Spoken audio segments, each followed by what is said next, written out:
Jeudi 29 février 2024, chers téléspectateurs, c'est toujours un plaisir d'être avec vous dans cette nouvelle édition.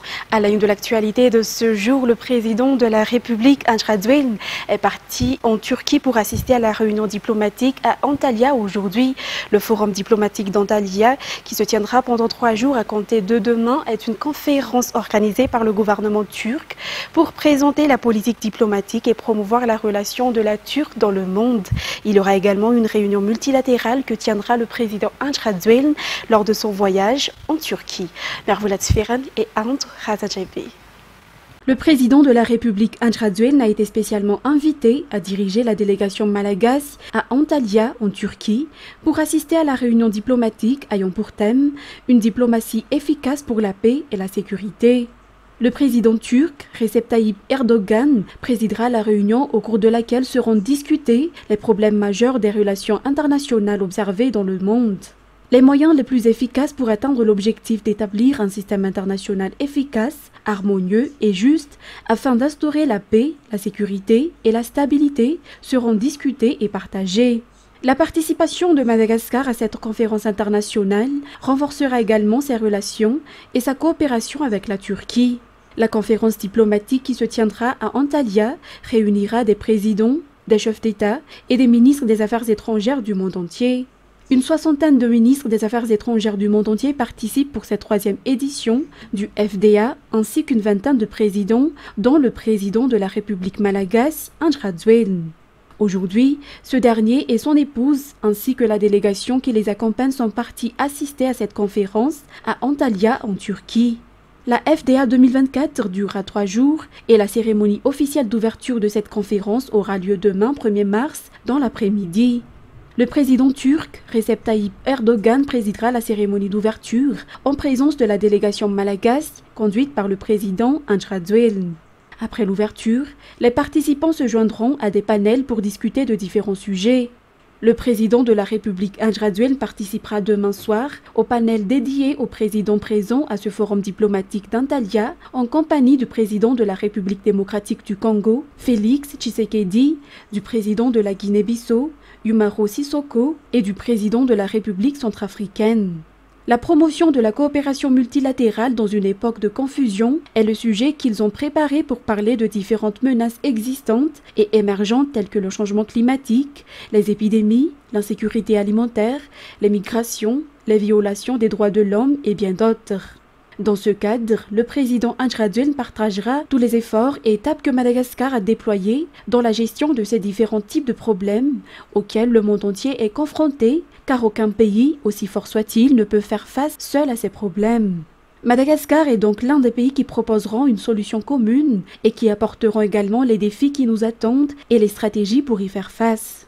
Dans le monde économique, la Turquie fait partie des pays en développement en coopération avec les pays africains.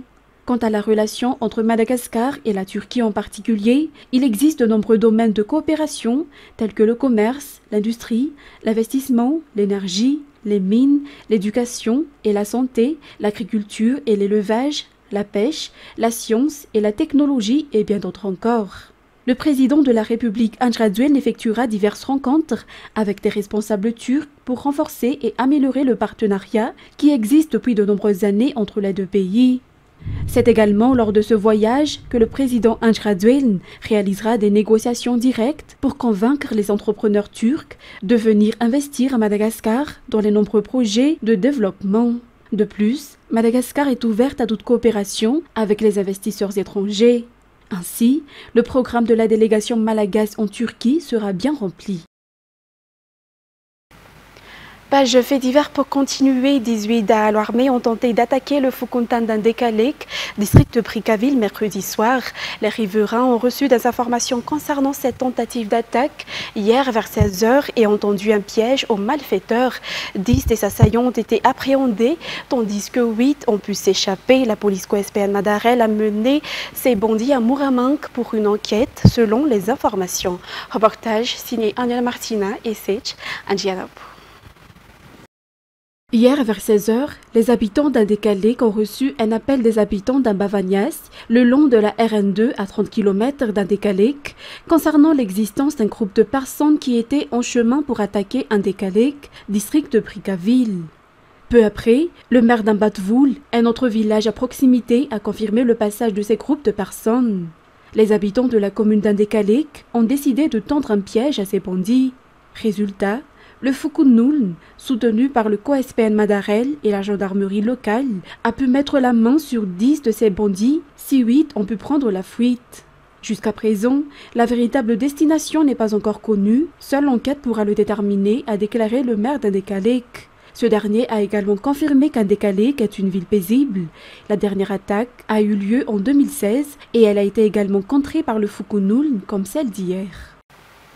Ensuite, l'ambassadeur de l'Union européenne à Madagascar, Isabelle Delattre-Burch, a effectué une conférence de presse en début de cette semaine pour s'exprimer sur les décisions prises par l'État malagasy dans les affaires internes du pays. Elle a entre autres déclaré que l'Union européenne n'est pas d'accord avec la décision de l'État malagasy de castrer les violeurs d'enfants mineurs ou encore sur l'utilisation de l'État malagasy des financements émanant des bailleurs de fonds, des déclarations qui s'apparentent à une émission dans les affaires internes de l'État malagasy et pour lesquelles la ministre des Affaires étrangères a convoqué l'ambassadeur de l'Union européenne.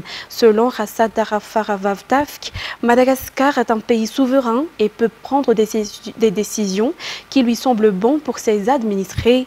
L'État désapprouve l'immixtion de l'Union européenne dans les affaires internes du pays car le rôle de cette organisation internationale est d'appuyer Madagascar dans les projets de développement, que ce soit techniquement que financièrement. Néanmoins, la ministre des Affaires étrangères a souligné que la coopération entre les deux pays se poursuit. Dans un autre sujet, une attention particulière a été accordée hier lors du Conseil des ministres aux projets sociaux qui doivent être achevés à court terme. Il s'agit notamment du projet FAO qui doivent être accélérés car il permettra d'approvisionner en eau la partie sud de l'île. L'assainissement de la ville d'Antananarivo devra également être accéléré et la recherche de solutions permanentes pour remédier aux problèmes d'approvisionnement en eau de la capitale et ses environs a également été discuté lors du Conseil des ministres. Les travaux liés à la mise en place de cette infrastructure majeure dans le sud de l'île, qu'est le projet FAO, est en cours, selon le rapport du Conseil des ministres d'hier. Le président de la République a souligné que l'exécution des travaux doit être accélérée car la population dans cette localité attend depuis bien longtemps ce projet qui va véritablement changer l'histoire du pays. Les travaux doivent être achevés dans le délai imparti. Le président de la République a également donné des instructions pour la poursuite du ramassage des ordures entassées dans la capitale, notamment à travers l'opération Coup de poing. Dans cette optique, des responsables seront chargés de contrôler la consommation de carburant et un numéro vert permettant aux habitants d'appeler pour la collecte des déchets sera également mis en place. Par ailleurs, des châteaux d'eau seront à construire dans les zones où les problèmes d'eau sont les plus récurrents, notamment à Mbuipu, à la Sour, Ivat, Itaos ou encore à Ndouaranfoot. Le ministère de l'eau, de l'assainissement et de l'hygiène a déjà effectué des visites au niveau des sites concernés avec les responsables locaux pour déterminer les endroits où seront mises en place ces infrastructures. Des études techniques ont été également réalisées pour déterminer les équipements nécessaires à la réalisation de ce projet et le but étant de raccorder les châteaux d'eau au réseau de la Jirama, mais aussi pour installer des bornes fontaines.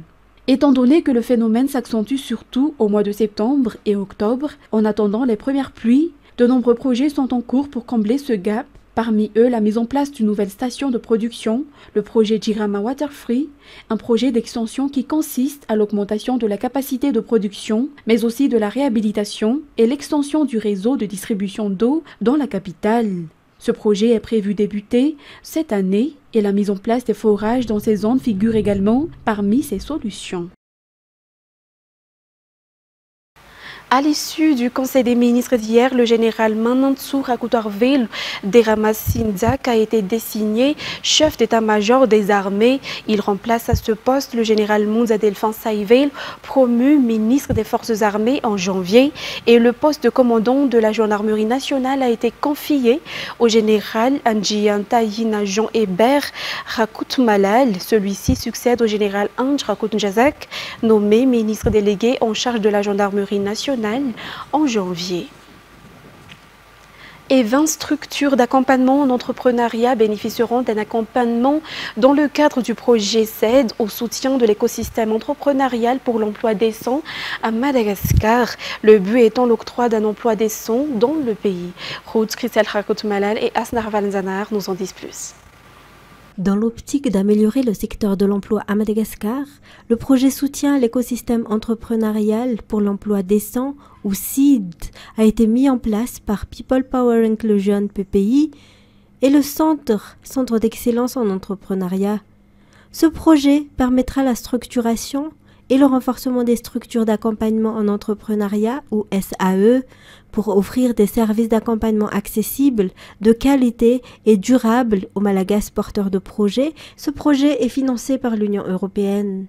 L'idée, c'est d'atteindre essentiellement les jeunes entreprises, parce que c'est un facteur d'opportunité pour créer des emplois même individuels, et puis après, au fur et à mesure de la croissance de ces entreprises, de multiplier ces emplois et de les voir grandir.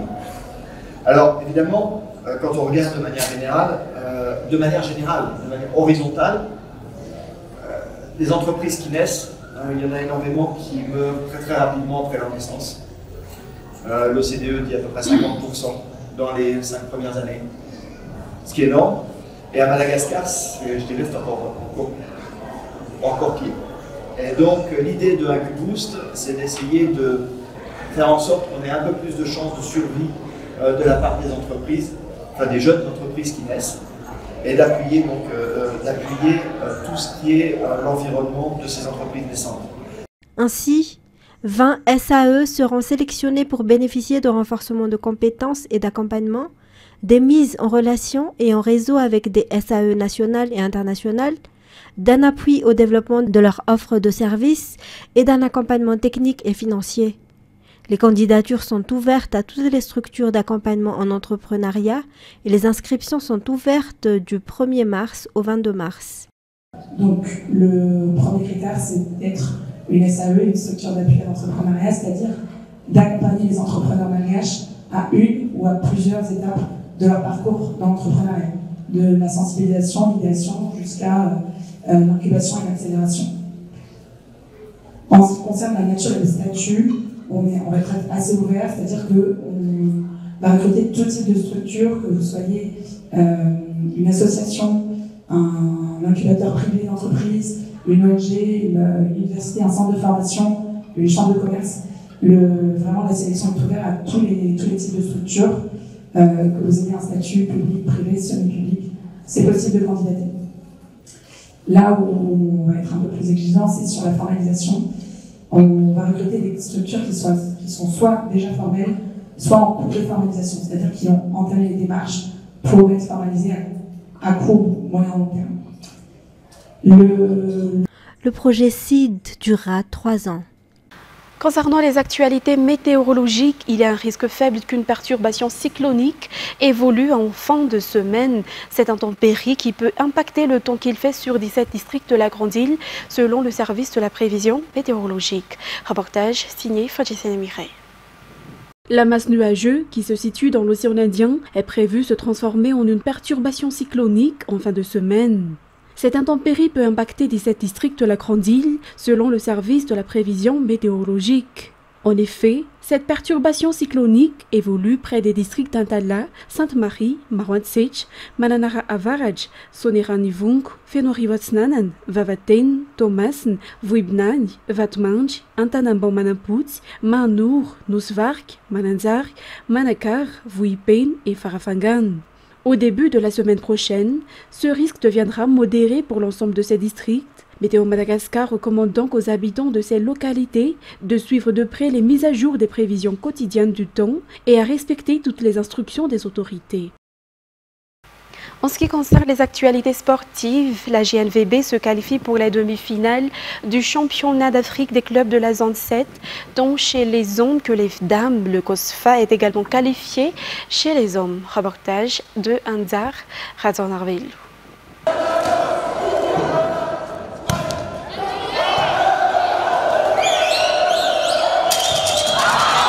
Les demi-finales de ce vendredi vont proposer deux affiches exceptionnelles. La première opposera la GNVB, l'équipe championne de Madagascar, au TGV de La Réunion, les champions en titre.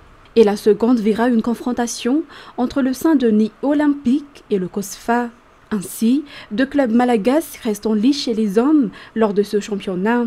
Pour la catégorie féminine, les Tampons Géco Volleyball Club sportif de La Réunion affronteront le club de Saint-Denis Olympique, également de l'île de La Réunion à midi. Et à 16h, la Gendarmerie Nationale Volleyball Club de Madagascar sera opposée à l'Anse Royale des Seychelles. Ces matchs vont se dérouler au Palais de Sport et de la Culture Bahamas. Pour rappel, après les hommes qui ont dominé les Mauriciens du Faucon, Flac-Campitière par 3-7-0, 25-15, 25-22 et 25-16 mardi, les dames ont battu les City Ladies du Seychelles par 3-7-1, 22-25, 25-10, 25-19 et 25-18 ce mercredi. Étant pays hôte de ce championnat d'Afrique des clubs de la zone 7, les équipes malagasy déploient tous les efforts nécessaires pour remporter cette coupe des clubs africains, déclare l'entraîneur du club GNVB. Ainsi, il lance un appel aux amateurs de volley à soutenir les équipes malagasy. Place maintenant aux actualités internationales destination Ghana. Les députés ghanéens ont adopté mercredi une loi pénalisant les pratiques homosexuelles, suscitant de vives craintes au sein de la communauté LGBT, même si plusieurs observateurs estiment que le texte a peu de chances d'entrer en vigueur. France 24. Ce projet de loi avait choqué la communauté internationale en 2021. Il vient d'être adopté par le Parlement ghanéen. Cette loi vise la communauté homosexuelle qui risque 3 ans de prison pour une relation entre deux personnes de même sexe. Le texte adopté, intitulé « Loi sur les droits sexuels convenables et les valeurs familiales ghanéennes », inquiète jusqu'aux Nations Unies. Je demande que ce projet de loi n'entre pas en vigueur. J'exhorte le gouvernement ghanéen à prendre des mesures pour que chacun puisse vivre à l'abri de la violence, de la stigmatisation et de la discrimination, quelle que soit son orientation sexuelle ou son identité de genre. Le projet de loi prévoit aussi une peine d'emprisonnement pouvant aller jusqu'à 5 ans pour les personnes qui défendent les droits des LGBTQ. Le député de l'opposition, Sam George, principal auteur du texte, a exhorté le président à le promulguer au plus vite. Cela fait 3 ans que cette loi a été conçue. Il n'y a rien de mieux adapté pour la communauté LGBTQ que ce projet de loi qui vient d'être adopté par le Parlement. Nous attendons du président qu'il joigne le geste à la parole et qu'il soit un homme de parole. Pays très pieux, le Ghana fait partie de nombreux pays africains qui appliquent des politiques restrictives à l'égard des communautés LGBTQ. Selon l'Association internationale des personnes LGBT, une trentaine de pays africains interdisent actuellement l'homosexualité. En Mauritanie, au Nigeria, en Ouganda et en Somalie, les personnes qui ont des relations homosexuelles sont passibles de la peine de mort. L'Afrique du Sud est le seul pays du continent à autoriser le mariage homosexuel. Des unions que le président du Ghana a déclaré ne jamais vouloir autoriser. Le ministère de la Santé du Hamas a revisé à la hausse à 104 le nombre de personnes tuées après des tirs israéliens en direction de Palestiniens se ruant sur des camions d'aide humanitaire dans le nord du territoire menacé de famine. Le nombre de morts dans la bande de Gaza est désormais de plus de 30 000 personnes depuis le début du conflit avec Israël le 7 octobre dernier. France 24. En l'absence d'observateurs internationaux dans la bande de Gaza, puisqu'il est impossible de s'y rendre en ce moment, il est toujours très difficile de vérifier ces chiffres. Ce que l'on sait, c'est que le ministère de la Santé du Hamas parle de 77 morts, 280 blessés, tandis que le directeur de l'hôpital Al-Shifa parle, lui, de 50 morts et 120 blessés dans un événement qui s'est produit très tôt ce matin à l'ouest de Gaza, lorsqu'un convoi d'aide humanitaire est enfin réussi à pénétrer au nord de l'enclave palestinienne. Une foule de Palestiniens s'est ruée sur ce camion dans l'espoir d'obtenir un peu de farine, un petit peu de produits de première nécessité. Selon le communiqué de l'armée israélienne, il y a d'abord eu ce mouvement de foule durant lequel plusieurs Palestiniens ont été blessés. Et ensuite, selon les sources palestiniennes sur place, l'armée israélienne a ouvert le feu sur des groupes d'individus. L'armée israélienne, ou du moins une source au sein de l'armée israélienne, reconnaît avoir visé, avoir tiré tiré sur des individus jugés menaçants. Elle dit qu'une enquête est en cours pour déterminer les conditions de cet événement. En tout cas, ce que l'on sait, c'est que depuis le début de la riposte israélienne à Gaza, 30 000 Palestiniens sont morts. Cela correspond à 1,3% de la population de cette minuscule enclave palestinienne. Et l'immense majorité de ces victimes sont des femmes et des enfants. Et ça fait des semaines qu'on alerte, que ces organisations alertent sur ce risque de famine qui se fait de plus en plus fort. Dans les faits, la famine est déjà là dans le nord de Gaza pour beaucoup de civils qui ne parviennent pas à avoir accès à l'aide humanitaire. Quelques chiffres pour s'en rendre compte. Selon l'ONU, au mois de février, ce sont 82 camions par jour qui ont pu se rendre à Gaza, en grande partie dans le sud et non pas dans le nord de Gaza. C'est 2 fois moins de camions qu'au mois de janvier. Et puis, avant la guerre, avant le 7 octobre, c'était 500 camions qui entraient tous les jours dans l'enclave palestinienne pour faire face aux besoins humanitaires de la population à cause du blocus israélo-égyptien qui, lui, dure depuis 17 ans. En ce moment, le nord de Gaza est donc dans cette situation extrêmement chaotique. Hier, le ministère de la Santé, contrôlé par le Hamas, a annoncé que 6 enfants ont été tués à cause de la déshydratation et de la malnutrition. Tandis que dans un même temps, plusieurs pays, dont la Jordanie et la France, par exemple, ont décidé de faire parvenir de l'aide humanitaire par les airs à cause de l'impossibilité de faire parvenir les camions. Ce sont environ 160 caisses de nourriture qui ont été larguées depuis des avions. Ces caisses sont équipées de petits parachutes. On a vu aussi des images extrêmement chaotiques de Palestiniens cherchant à récupérer ces caisses d'aide humanitaire. Mais bien sûr, ça reste une goutte d'eau pour faire face aux besoins humanitaires grandissants de la population et aussi à ces difficultés d'approvisionnement des camions de l'ONU. Et pour terminer cette édition, Vladimir Poutine a estimé jeudi que les menaces occidentales créaient un réel risque de conflit nucléaire lors de son discours à la nation.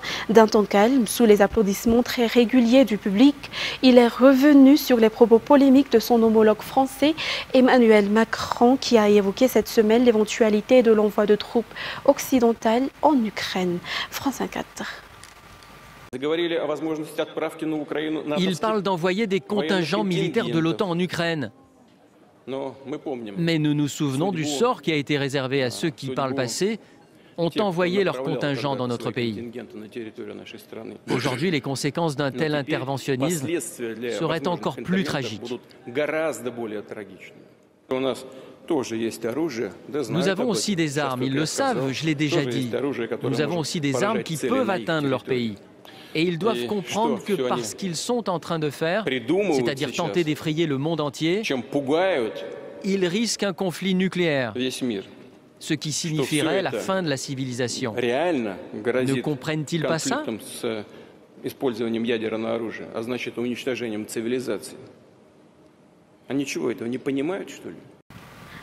Et c'est avec ce reportage que nous terminons cette édition d'aujourd'hui. Nous vous remercions de l'avoir suivi jusqu'à son terme.